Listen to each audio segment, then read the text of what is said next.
Welcome to Behavioral Grooves. My name is Kurt Nelson. And I'm Tim Houlihan. Behavioral Grooves is a podcast that explores the question, why do we do what we do?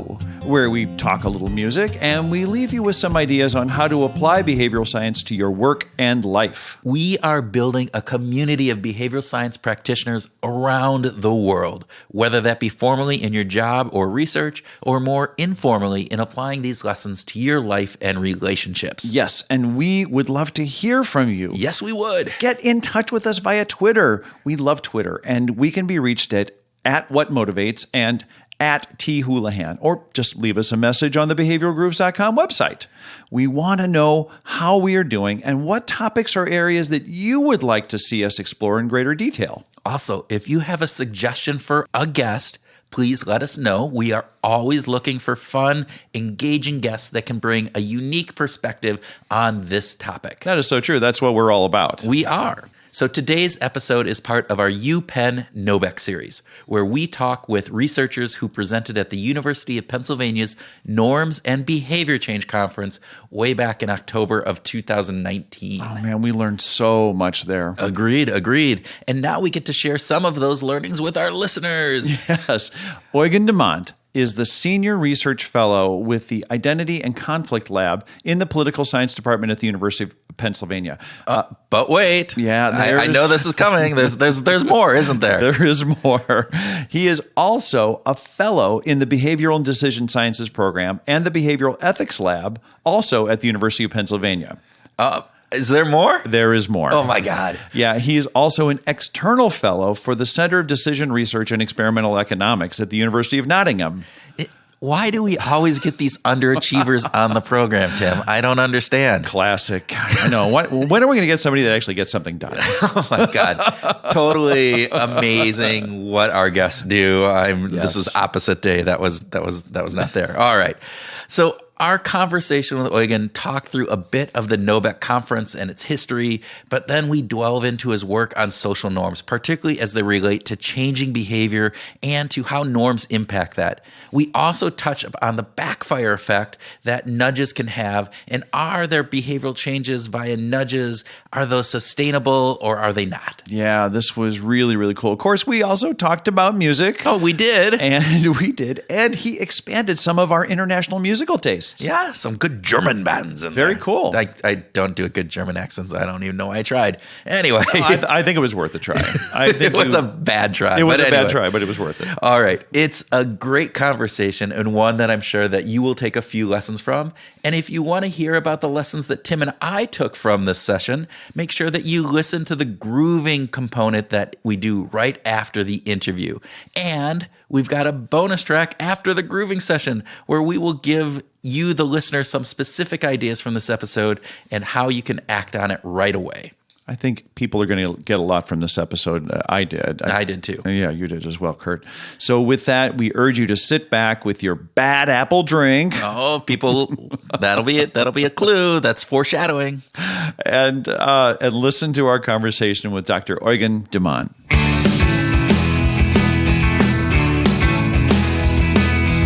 So Eugen, tell us a little bit about the conference. So the Norms and Behavior Change Conference 2019. Yes, so this is the third installment of this workshop. We had the very first in Nottingham 2 years ago. A very small group got together trying to figure out how to use norms for the better, how to understand norms in the context of behavioral change, and try to apply and try to address this from an interdisciplinary point of view. Last year we moved to Penn, made it bigger, open to the public, and this year it's even bigger. Now it's so interdisciplinary. We have political scientists, psychologists, economists, so it's great. It's been growing. Yeah. Well, that was the part that I have been really fascinated with, because the interdisciplinary component, even in presenting these academic research papers and the questions that come out from the various different fields. Like yesterday, there was an economist up there, and then there was a political scientist asking a question that would have never come out in an economics discussion solely. So I think those cross-pollinations are really positive. That's intentional, obviously. That was exactly the idea, because we all seemingly work on the same topic, but really not, because there's so many different perspectives, different approaches, different methodologies. And so we see theory and empirical research in the field and in the lab and simulation definition. So for us, it was important to get people in the same room who are interested really in the same things, but really have completely different approaches to answering those. So yeah.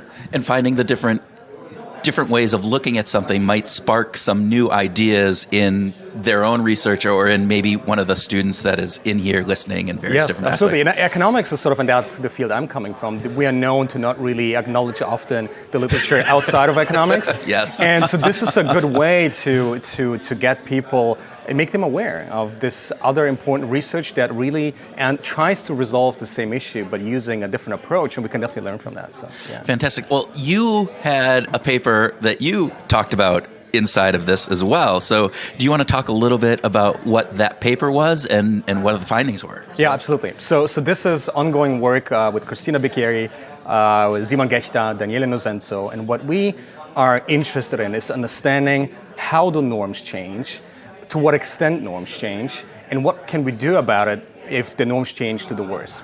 And so this paper really tackles this question from a perspective of dynamic behavior, where we try to trace people's behavior over time, and we try to see how they change with respect to what they observe is happening around them. Okay. And so the key results, there are many interesting results, but the key result really is people really are very much affected by other people's behavior, even if they have no reason really to react, because there's no strategic relationship in our context. They're just observing information, has no effect really on their payoffs, but still people care because this information carries norm-related information. People care about norms. And so for the listeners who don't understand norms in general, I know it's a huge thing, but explain that in easy to understand way. When you're talking norms, what do you mean when you're saying norms? Yes. So yeah, there are different definitions, and so I don't want to get in between, sort of in a war with different people. But the way we understand norms in our context is we use a morally loaded environment in our context, which is you can give money to a charity or you can take money away from a charity. We pre-donate money to a charity, and we try to understand what is the norm in this context. So we have methods to get to the bottom of what is a norm in this particular environment. And so there are different approaches. Cristina Bicchieri has her own approach, the other approaches. We use these approaches, and we find that people definitely, they think that stealing from a charity is definitely not okay. So we establish in our environment. And that's pretty universal, right? That is, yeah, I mean, to the extent that people at least appreciate the charity and appreciate the goal of the charity, we use a very pro-social, good, well-reputed sort of charity. And so we know what the norm is, but then we see that people's behavior deviates from that very much. In particular, so we've done this at Penn, and Penn students have surprised us, at least to the extent to which they were willing to really take money away from the charity. To screw the charity, basically. Exactly. Yeah, okay, so what are the situations where they're more likely to do that? And yeah, so in the context of our research, what we see is that the moment you expose people to other people, bad behavior takes over. So it doesn't even matter almost how many bad people you have in this immediate group that you observe. One bad apple that we show is already enough to pull the whole distribution, the whole group of people who were good to begin with into the bad domain. That's amazing that one bad apple really, I mean, so this old thing about one bad apple spoils the whole bunch, that's really true. Yes. You're actually finding that with your research. Exactly. So we find that, and so the moment people are exposed to others, we see this behavior to accelerate, and just the whole norm disappears, and sort of this bad behavior towards a charity just accelerates. Right? So what are some of the factors? You talked also about social proximity as a compounding component in this. Yes. So how does that work? So we're coming from the side of sort of the social psychological research that would argue that you care about people who are immediate, more proximate to you, more than about random strangers. And in our context, we use a simple question that signals something about belongingness to being a fan of a Philadelphia sports team. As we know, that matters a lot in Philadelphia. Fandom is really important here, so we use that as a proxy. But that might not be so important to somebody who lives in Atlanta or Munich. Exactly. So we use this because we ran this at Penn, we use that. And of course, if we would have used a different context, we would need to come up with something they care about. But in our context, we use this as a social proximity marker. And they answer this question, and in some of variations of this experiment, in addition to seeing behavior, you now also see who's this person who engages in this behavior. Does he know something about the sports team in the same way as I know something about the sports team? And so the research would suggest that if we have a lot of cohesion, a lot of proximity, people answering the question the same way, that this should make people care more about upholding a social norm. So I feel like this person and me are more alike, and so there we have this element of element of togetherness. That's a wrong way of putting it. I can't think of the right words. But there is a sense of we're kind of in this together, right? Exactly, exactly. And so you are in this together, but not from a sort of game point of view, because you never actually interact with them. It's just you are in it together from a feelings perspective, right? And so what we show is that the moment we give people this additional proximity information, this deterioration of the norm is really muted. And I think the pitch, the key result of that paper is it's muted not because now I'm not responding at all to what's going on around me. People respond very much so, but now they respond to bad behavior, but also to good behavior. And so on average, this sort of removes this erosion of the norm because good behavior is picked up and bad behavior is picked up. And if I don't know the proximity, people just respond to the bad behavior. Respond to the bad behavior. Yes. But if the behavior that I'm picking up is from the somebody who is like me, then that mitigates that component and it brings that decreases the bad behavior. So if I find out that there is another Philadelphia sports fan in this game, this situation with me, I'm less likely to be a bad guy, right? You're less likely to, you definitely respond not to the same extent to their bad behavior, right? Okay. But now in addition to that, you now respond for the first time really to their good behavior. And good behavior in our context is very costly. So really just the simple information about this person might be like you on this one domain makes people to reconsider their very selfish motivation of maximizing their payoff of this experiment, and they reconsider maybe picking up the good behavior as well. So fewer people screw the charity, basically, when they sense that, there's someone else who's observing me. Exactly. Yeah. Yes. Okay. So we talked with Christina yesterday, and she talked about referential networks. So this is a proxy for a referential network, is kind of in that sense. Absolutely, and I think it's important to acknowledge there's some variation, heterogeneity as we would call this, with respect to how people respond to this referential network. So once you break down who is really contributing to this erosion and who is responding to what's going on around them, we see it's not the bad guys. The bad guys in our environment, they just are completely invariant and they ignore what's going on around them. They just keep doing this thing very consistently. So the bad guys are bad guys regardless of what anybody else is doing. In our context, at least, yes. Yep. In our context where there's no strategic component of responding to somebody, it's really just purely informational, and people don't respond if they are bad guys in our experiment. But it's the good guys, unfortunately, the good guys who are being swayed by other people's behavior into this bad domain and turning almost the good guys into bad guys. But proximity in our context allows to mitigate that effect. But we can't lift in this situation. You're not lifting the bad guys up by showing them good behavior, even if it is socially proximity. That proximity component is, this person's like me and they're doing good. I don't care. I'm a bad person. I'm just going to keep taking money in a very from this charity. self-serving way. They tend to ignore this information. It's kind of sad. Yes, it is kind of sad. A lot of our research is not purposely, but it is around focusing on why people do the bad things that they do. But the goal is to find out what we can do about this and how we can fix that. And so some of our other research focus on how to nudge people maybe into behaving in a better way. And so not all of that is gloomy, but this particular research shows a gloomy. Well, let's talk about some of that other research, right? Yes. So you had done some work with Gary Bolton on nudges backfiring. Yeah. So talk a little bit about that. Give us the big picture the overview. Headlines. So nudges are very in vogue. Everyone likes nudges. Companies like nudges. Researchers. Hey, Richard Thaler won the Nobel Prize because of nudges. Yes, and rightfully so. And Cass and others, they really contribute to this research, and it's important to understand at least when do these things work and when do they not work. But in addition to the why don't they work. And so we have this one research project in which we try to understand how a simple nudge, which all it does is really to make behavior observable to others, affects people's behavior. And we would assume that making behavior observable to others should turn on sort of our concern about social image and how people perceive us, and reputation concerns on how people will interact with us down the road. And what we show is that depending on the environment in which we test, we see that being observed but without the ability of enforcing behavior can backfire. So unless I can actually enforce good behavior, just the pure observability of actions doesn't always work. In our context, sometimes even backfires, because what people try to think about now is to get ahead of these other people. And so now I'm making these people my reference network in a way, and now I really care about how my wealth compares to their wealth, and that is sort of the backfiring in our context.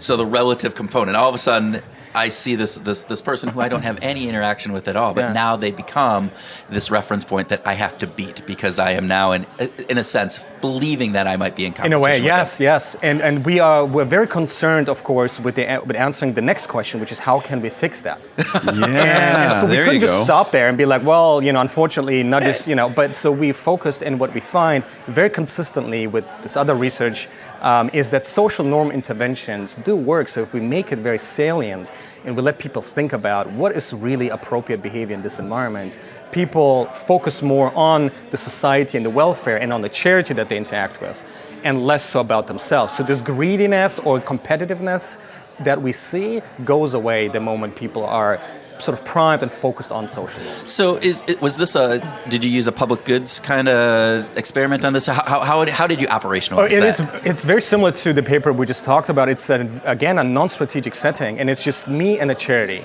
and that's all that happens. And now, in addition to that, sometimes other people observe me, and sometimes they don't. And sometimes those other people have an enforcement mechanism, and I know that. And so most of our research tries to distinguish between different mechanisms. Yes. And mechanisms that are often in clash, like in public goods games, are really informational value of behavior and sort of the monetary component of me trying to not be the sucker in a strategic environment.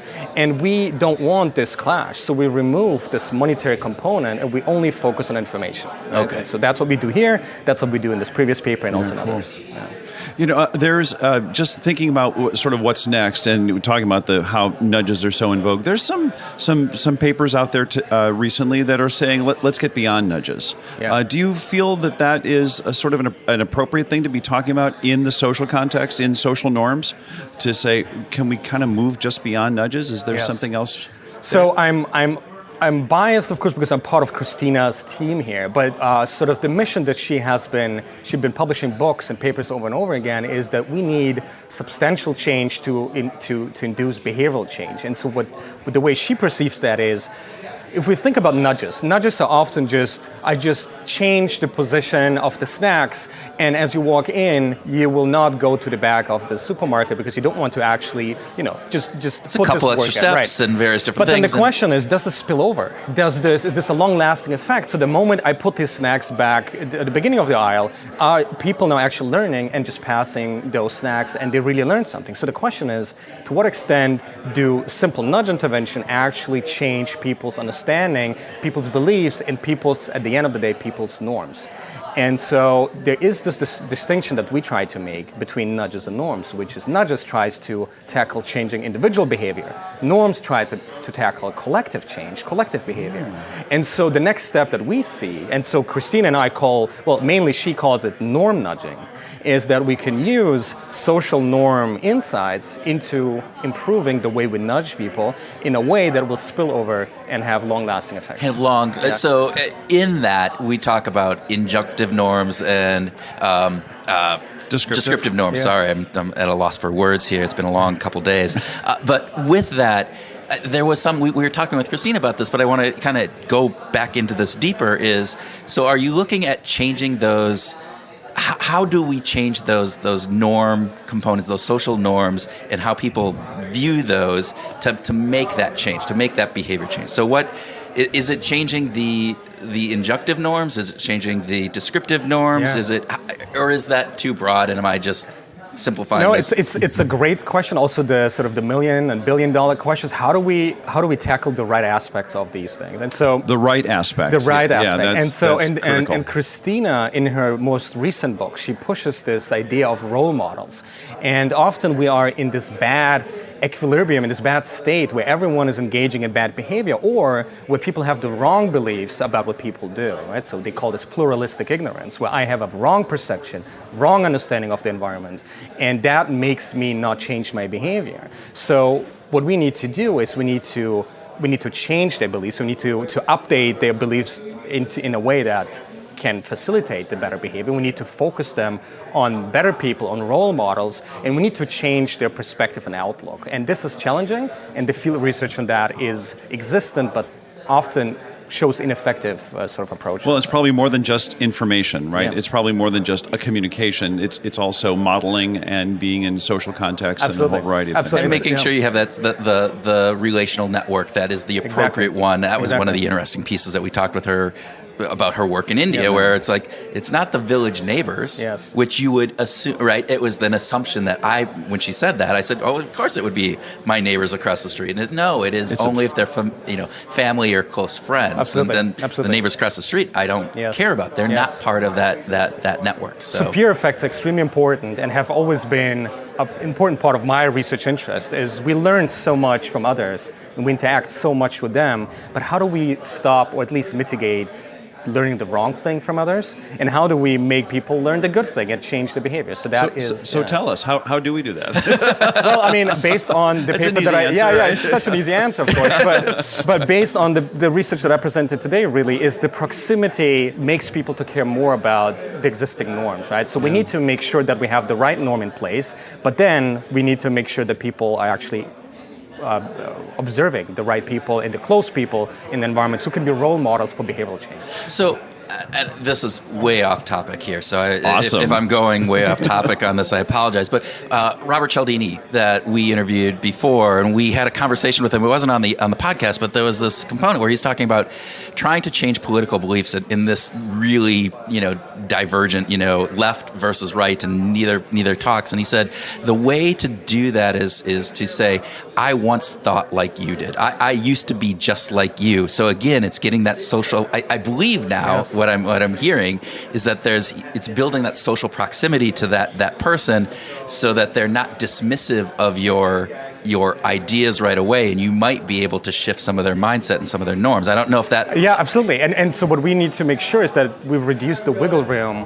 for people to avoid learning the right things either, right? Yeah. Just because we have the right people doesn't mean that people are taking this seriously. And a paper that was just presented right after mine by Marta Sara Garcia from UCSD, she looks at this with her co-author. They look at how people pay sometimes a substantial amount of money to avoid learning information that would really be against what they want to do. And so we need to make sure that we reduce these wiggle rooms and make people accountable and care about it. So to agree, some motivated reasoning, but with actually financial component. Absolutely, yeah. Like, I will pay to be ignorant on this component. Exactly. Yeah. It's so cool that you're approaching this as an economist, right? And in some ways, it reminds me so much of sociology, right? And Coleman. I think of Coleman's boat. You're talking about nudges on an individual basis, the micro, and then the peers, the social side. I think it's fabulous that this is a very interdisciplinary kind of work that you're doing. Yes, and so I was very happy to be able to join Christina's team a few years ago because she is interdisciplinary in her thinking, but also the team around her is extremely interdisciplinary. So I'm one of the few economists really only. We have psychologists and political scientists and philosophers. People are thinking about similar things with different approaches, and being able to bounce ideas off of each other is really what makes this a fruitful sort of endeavor. Yeah. And most of my co-authors really bring completely different perspectives, and so I learn from them, and I embrace interdisciplinary research myself. So. Wouldn't it be fantastic. great if this model could be carried into the corporate world then, too? I would love to see a more interdisciplinary approach to problem solving in the corporate setting as well. Yeah. I think across many settings, governmental, government would be good, NGOs, too. you look at all of those, and we tend to, we get siloed. At our very first podcast, we were talking with James Heyman, that was one of his big things. He says, we should have problems. We should organize universities around problems, not around our disciplines, right? Yes. Here's Right. a problem. That's So right. I'm coming at it as an economist, you're coming at it as a psychologist, you're coming at it as a philosopher. It's the same problem, Yes. but we all look at it differently, and let's take the best of all those worlds. And that's what I hear you're doing. Yeah, and some other teams, I mean, shout out to the Carnegie Mellon people. I mean, their team is equally, I mean, interdisciplinary. Well, we the did social the distance interviews and with Exactly, them. and so this is really a Yeah. great approach, and so having that diversity is what we can and should embrace for our research. Yeah. I know you're I'm itching to get to the thing that you always want to get to. So Music. Yes. And what's really great about this, Eugen, is that Kurt can just read my eyes on this. And Yes. maybe we've been doing too many you know, of these. 100 of these episodes, and I've got it down. There you go. Yes, yeah. So, what's on your playlist right now? What are you listening to? Well, right now it's really just mostly peaceful music because it was a few hectic weeks in the past. So I tried to just calm down.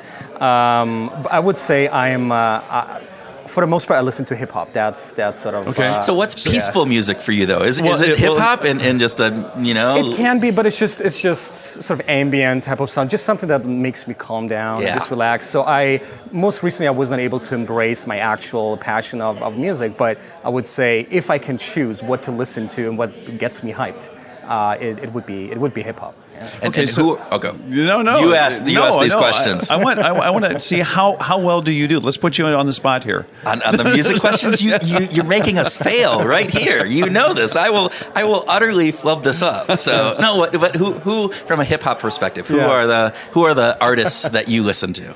Okay, so being a German, right? So I moved to Germany when I was a kid. I spent most of my adult life in Germany. We do have a German hip-hop rap type of history, and it exists.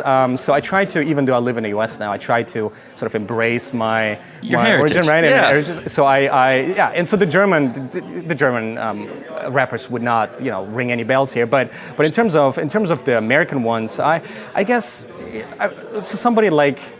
So hip hop R&B, somebody like Drake who really stretches the different musical spheres is somebody I can listen to. Yeah, kind of all crosses the time. the boundaries. Crosses genres. And he yeah. works very interdisciplinary too, right? So he has very different approaches to music. So I would embrace his music. Did you grow up with hip hop? Was this a strong part of your musical heritage? Not so much because growing up, I played violin and piano, and so I had more of the classical music around me.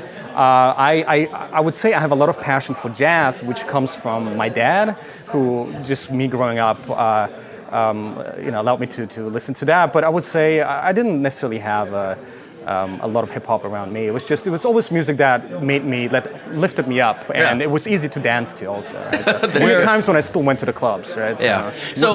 So we do have listeners in Germany. So Yes. what is a German? And Tim will actually look it up and listen to it. I will tell you, I probably won't. But Tim, Are there any does artists that you'd like to talk about? German hip hop? Somebody you want to say, hey, this is the guy or group or gal that you think? So I would probably not embrace anyone during the talk because many of the texts that they write about are borderline acceptable, right? So because German hip hop pushes a lot of the sort of the bad boy narrative that really? U.S. hip hop used to do. Okay. But there are famous people. There are people like Bushido, and there are people like Echo Fresh, and so there are different people that produced music that is famous, at least in the German-speaking realm. But So you just brought up a really interesting question. You're talking about social norms, Yes. and now you're talking about the hip-hop artists. And again, in the U.S., we still, there are some negative. I mean, they are promoting a viewpoint of that we would, as a society, probably say is not good. The gangster rap still exists. Misogyny to women, all of these different kind of things. How do those artists, how do they shape those social norms? And is there research on that you know of? Oh man, well, so that great question that I know really nothing about. I'm sure there are researchers who study the impact of music. Yeah. And through that lens, they study the impact on the norms. We know the research that I know in our environment. We know that people react very much to the TV shows that they watch, to telenovelas. Christina has done work on telenovelas. The soap operas, right? yeah. And So we know that that people are shaped by what they listen to and what they say, I'm sure people have done amazing research on that. None of that is but part of my role knowledge. models as well, right? Yeah. So you were saying role models, and so Yeah. these people are role models, and so it'd be an interesting. I'm going to say component again, and I stopped myself, and then I said it. So, but there you go. It's an interesting line of research that you could go down to, again, to saying changing behavior. Can you influence that norm through having a artist like Drake or Kanye West change some of the narrative that is going out there, Yes. and being some of those components, because they do have that role model element of being up there. Yeah, I agree 100%. Yeah, interesting. Okay. Thank you. Actually, one last question about music. You talked about you've been through a very hectic period. I can only imagine what it's like getting ready for this conference. But do you like to listen to music when you are working, or do you like silence? And if you do like to listen to music, what kind of music do you like to listen to? It changed. When I was a student, I could listen to anything, even with words. Many people say they can't listen to anything that has words because that distracts them. I used to be able to do that, and it kept me like in a good rhythm. It just helped me to focus on. I didn't really perceive it actively, but just the fact that there's some rhythm to it, that there's some melody to it, really helped me to learn the things. It has changed. Maybe it is, I'm getting older too, right? So maybe it is a component like that. Nowadays, I cannot. If I need to work and I need to focus, music just distracts me. Yeah. So unfortunately. Yeah. Interesting. That's very cool. Eugen, thank you. Eugen, thank you. No, thank you so Awesome. much. This was great. This is Thanks great. so much for coming and being able to engage with us. So Thanks for inviting us. Yes, it is that was our awesome. pleasure. And I'm We're- glad it worked out. And we're having a blast. Great. We're having Yes. fun. Come back, please. Yes.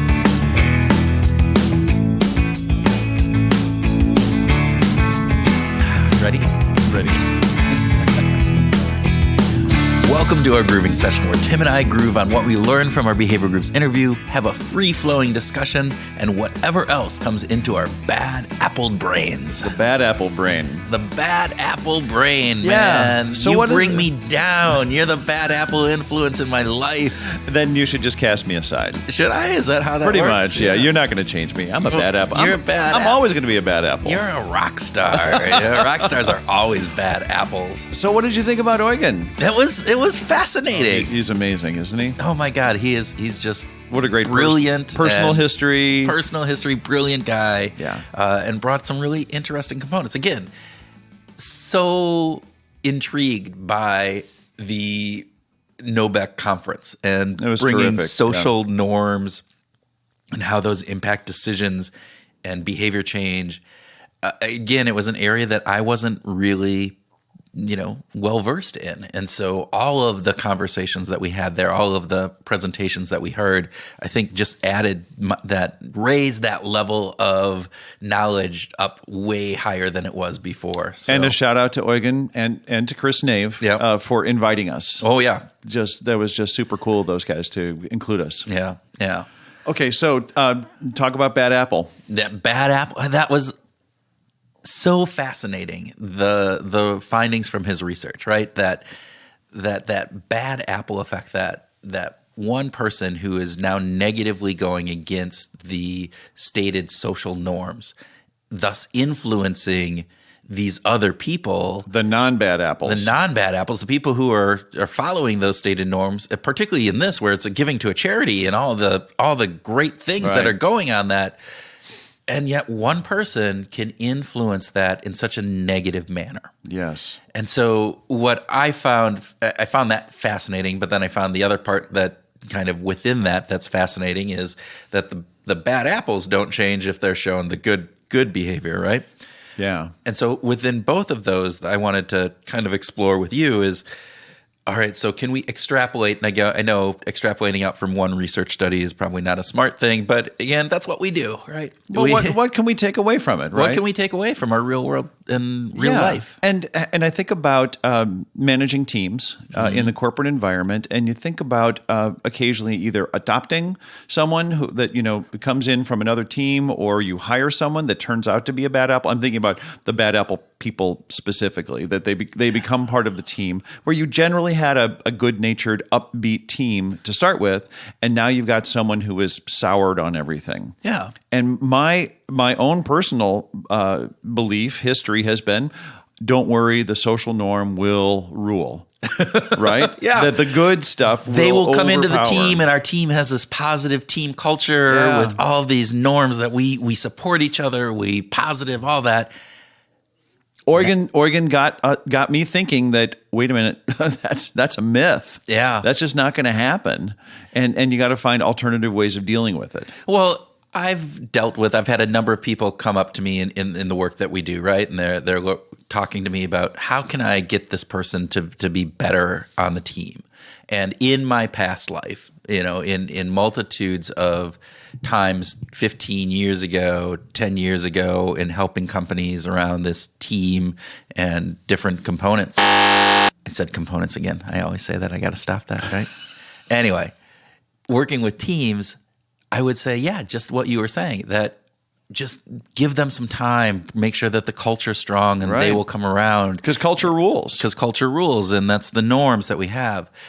And what I've found, though, from personal experience, but also from working with others and the research that I've seen out there, is that's not the case. That we really need to be very decisive when we have those toxic people on the team, to remove them from the team as quickly as possible, because that toxicity spreads. Yes. And that's what I think this research points to, is that, even when it's not on a team, when it's in this other environment, that happens. And so it's even doubled down when you get on a team. I've seen this in the recent political environment is getting more toxic as well, right? More combative.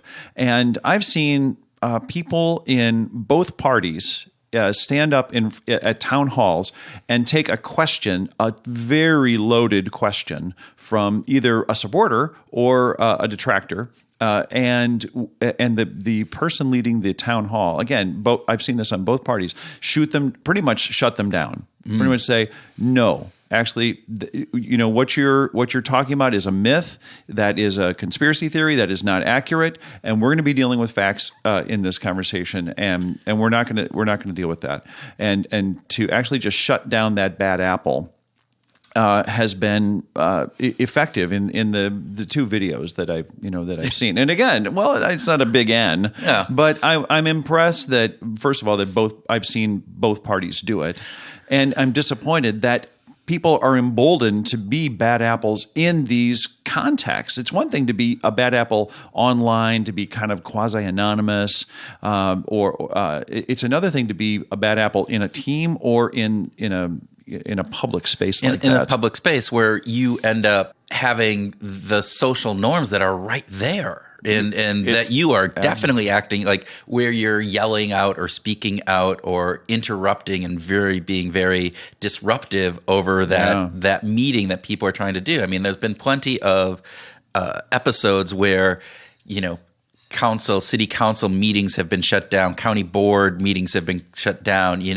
politicals coming in and doing, the tours within their districts being shouted down and various different things. And that doesn't add to the level. I mean, and again, people rationalize that away, right? And so they're doing different things, but it is against the typical social norm. And because as Christina Bicchieri says, social norms are bundles of expectations. Right. So we walk into an event like that with some expectations, and then we've got all these people adhering to that to a large degree.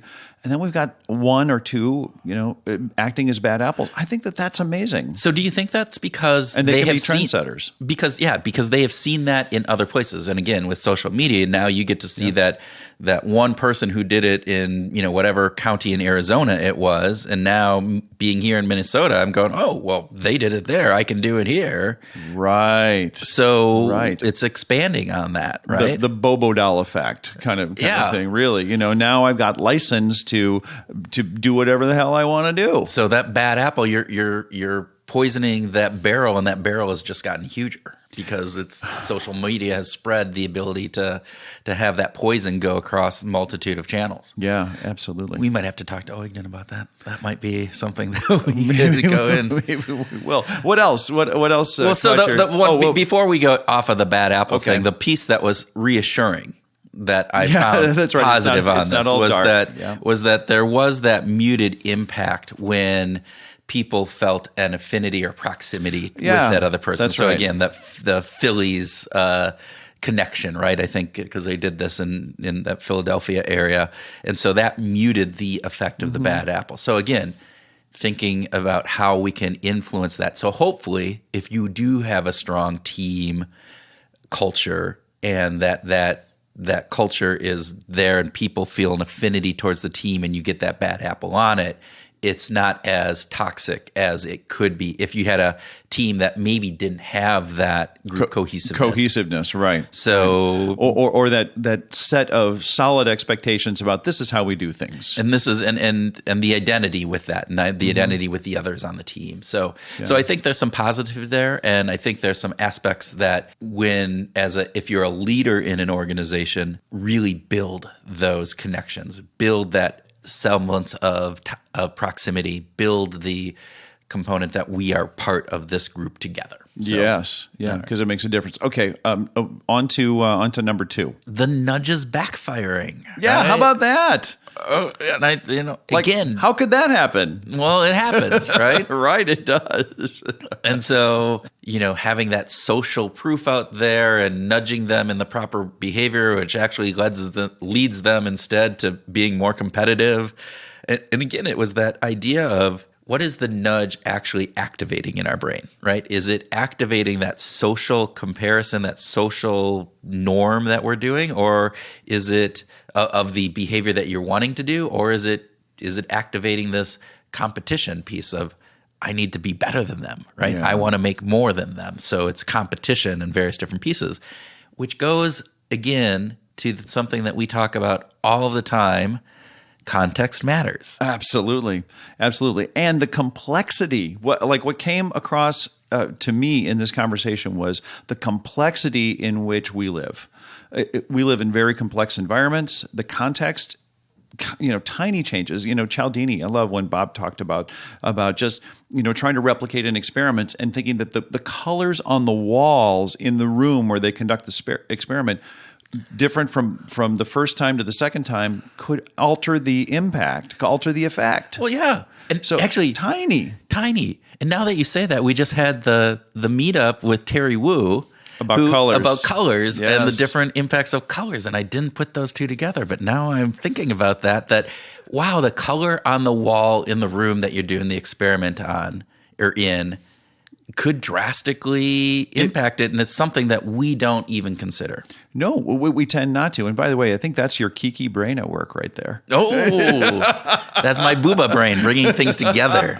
There you go. But doing it in a really, really good way. Okay. Yeah, so I that nudge component and how that works, and I liked his idea, limiting that nudge backfire is if you can get people to think about the larger social impact, at least in that research study. So once they got people to think about the larger social impact, then it reduced that selfishness and the competitive urge there. So again, translating that into the larger world out in general, getting people. So if you're trying to do behavior change, making sure that behavior change works is get them to think about the behavior change in the right context. Right. So again, framing the whole scenario in a way that is going to drive the behavior that you're trying to do, or in your own life, if you're trying to have behavior change, make sure that you're setting yourself up for success by making sure that context is right in various different pieces of that. Absolutely. So we've talked about music changing in the last... Oh, I have one more thing. Are we going to... You have one more thing? I have one more thing. All right. Well, go ahead. Get it out on the table. I'm sorry. Get it out. Just because you wrote it down, you have to talk about it? No, this was actually one of my more... I could have skipped over the last one, but this is the one that I really wanted, right? Okay. So let's hear it. And again, it goes back into nudges versus social norms and changing behavior that's sustainable, right? And so his talk, the talk it got me really thinking about was, all right, you change the choice architecture, you change the environment. So, for instance, putting the cookies in the back of the cafeteria to the back in a fewer people go after the cookies because they're not as readily available. Right, in that situation, at lunch in your corporate environment. But that doesn't change how that person views cookies. And so when they go home, they still eat the damn Oreos that are they're in the cupboard. If they're in the cupboard, right? Unless they move them to the basement. Unless they move them to the basement, like I do, right? Which I haven't done lately, which is, damn, I ate the whole thing of Oreos the other week. It's like, these are really good. Ooh, put them in a little warm milk. No, but the idea of, if you want sustainable behavior change that is not environmentally dependent, you have to look at changing the self-identity or the social identity that these people have. And what did he call it? It was norm nudges, right? I thought that was just fascinating. The idea of using norm nudging. Norm nudging, right? Yeah, right. So really looking at that is, and I love this thing, that we can use social norm insights into improving the way we nudge people in a way that will spill over and have long-lasting effects. So taking in this norm component into how we think about nudges and how we think about behavior change, which, again, before I came to this conference, I wasn't thinking about at all. And now I'm starting to put those together. And I think that's a big piece that we need to make sure that people, researchers should be looking at more, and practitioners should definitely be looking at more. One thing about the NoBeC conference for me was that I felt that norms were underrepresented in my lens of looking at behavior change. And I came away and ordered Christina Bicchieri's books, Norms in the Wild and The Grammar of Society. Yeah. Instantly. It was just like, oh man, I've got to get this into my lexicon. These. Yep. I have to be more educated on this because Eugen especially and Christina just spoke so eloquently about social norms. It was really great, really refreshing. Lots of really fresh ideas that came out of that. I love Exactly. Yeah. All right, let's talk music. Okay. So I love music, and I'm glad, and I actually know what you're going to ask me, and I'm excited about this one. Yes, but I'm glad that we didn't get off of that because that was a good. Thank you for returning to that. Okay, so we've talked about how music has changed in over the years, right? So especially in the last 50 years, let's say, there's been a dramatic change. Sources of revenue for the artists themselves, how they make a living, the distribution of income. So let's talk about touring income in the last 10 years. Yes, because we have an article that talks about that. We have a little bit of data from Polestar, which is. Do you want to share with the listeners what this is? So. So Polestar is able to go out and identify what the gross revenues are for every major tour that's conducted around the world, and so they just summed up all the major tours that have happened in the last 10 years, through this decade, from 2010 to 2019, and said, we'll just stack rank the top revenue earners. And number one went to U2. Your favorite band. Well, not my favorite band, but they're in the come on, my favorite I know, band. Okay, it's not okay, U2. Okay, all right. Although U2 was by far the best concert I have ever been to in my life back in 1987, University of Iowa, There you go. But see, which they put on a great show, so there you go. And they're one of the only tour stadiums that I've been to in the past probably 10 years, maybe 5 years. We bought tickets to the last. Right. And that's one thing, is that they're doing really big venues. But it was interesting to me that they outpaced Ed Sheeran and Taylor Swift and Coldplay. Here's some facts. In the 2010s, they've only released 2 records, and in the 2000s, they only released 3 records. In the 1990s, they released 3 records, and in the 1980s, they released 5 records. Yeah. So very productive in the 1980s. Very little productivity, from 2010 to 2019, only 2 records. Yeah. Compared to Ed Sheeran, who's released 5 records in the 2010s, So I and has been a guest on multitude of others where he's, co-produced or sang and with multitude of other people. And you think this has to do with relevance and change of the band, that U2 has adapted itself to these changing times? So I think what U2 has done is that they have a core base of followers from the 80s and 90s that you said that were there, right? Mm-hmm. But I also believe that they have modified their music in ways that they've experimented with different styles and formats, and I think they've tried to keep themselves relevant. Now, you can argue whether or not that is really the case. Like, when was the last time they had a number one hit? Something along those lines, and yes, that's true. But I think that they have... Well, two records in the last 10 years is not exactly a high output. No, it's not a high output, but is it enough to stay relevant with a younger generation? And given the fact of... the people in the 80s and 90s who, like them, are having children who they might have raised on U2. Yeah. Are they drawing from that core base that go, as well as then this newer fan base that they're building? And so I think there's something there, and they're still the same band. They're unlike many of the other bands that have gone through personnel changes or have lost somebody. Eagles are one of those that are in there, and they lost Glenn Frey. And so they're, is it the same band? Yes, they bring in others, but it's not the same band that played Hotel California from 1970 whatever, right? It's Randy Meisner as well. He left the band. But it's interesting that the Eagles is number 14 on this list. Yeah. And yet they haven't they released one record in 2000. Okay, yeah. But other than that, they didn't release any other records in the 80s, 90s, or 2010s. That's because all you old fogies, want to go see. But they're still on the list. I know. Isn't that great? Number 14. But they're one of the best-selling bands of all time. They are. They have, right at the top. And you think about classic songs, and you think about that. And again, where were Rolling Stones on there? Well, Rolling Stones were very close. They were number 2.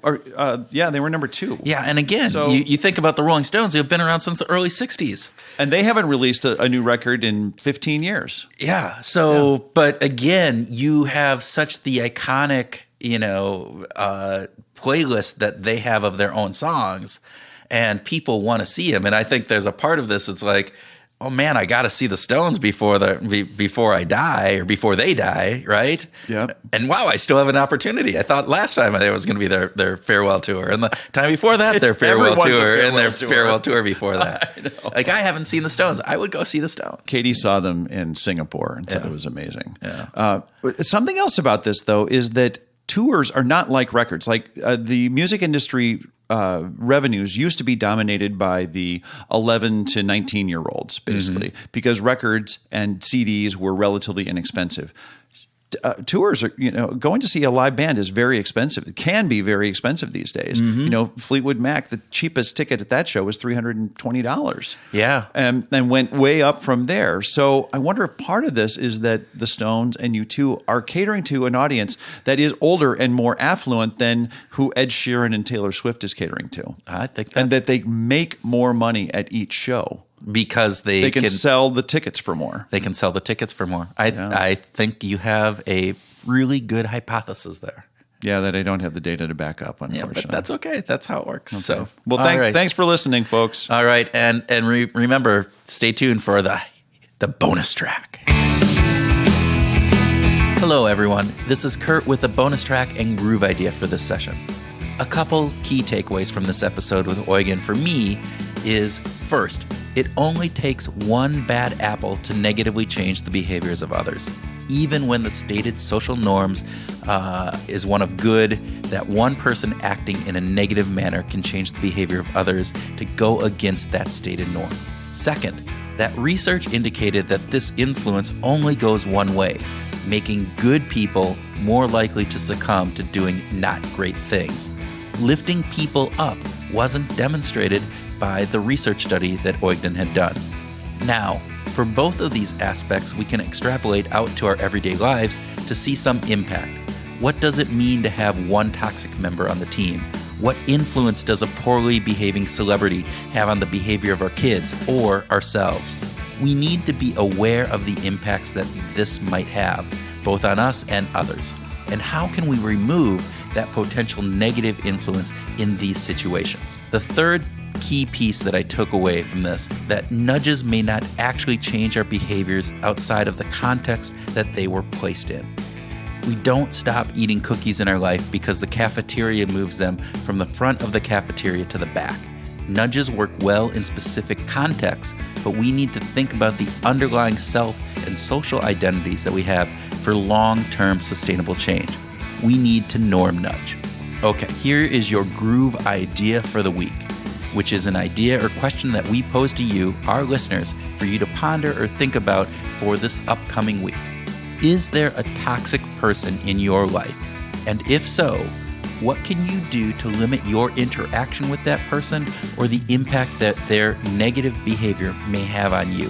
Think about how you can inoculate yourself from their negativity. Well, that's it for our show. But before I go, as always, Tim and I want to thank you. We are over 100 episodes now, and we couldn't have done it without you. We want to keep doing this, and the best way to make that happen is to grow our community of groovers. So please, if you like these episodes, share them with a friend. Leave a review. Go subscribe on iTunes or whatever pod service that you do. Subscribe to Behavioral Grooves, and we want to hear from you. So please reach out to us with ideas, thoughts, and feedback. And as always, thank you for listening and allowing us the opportunity to do this thing that we love. Thanks.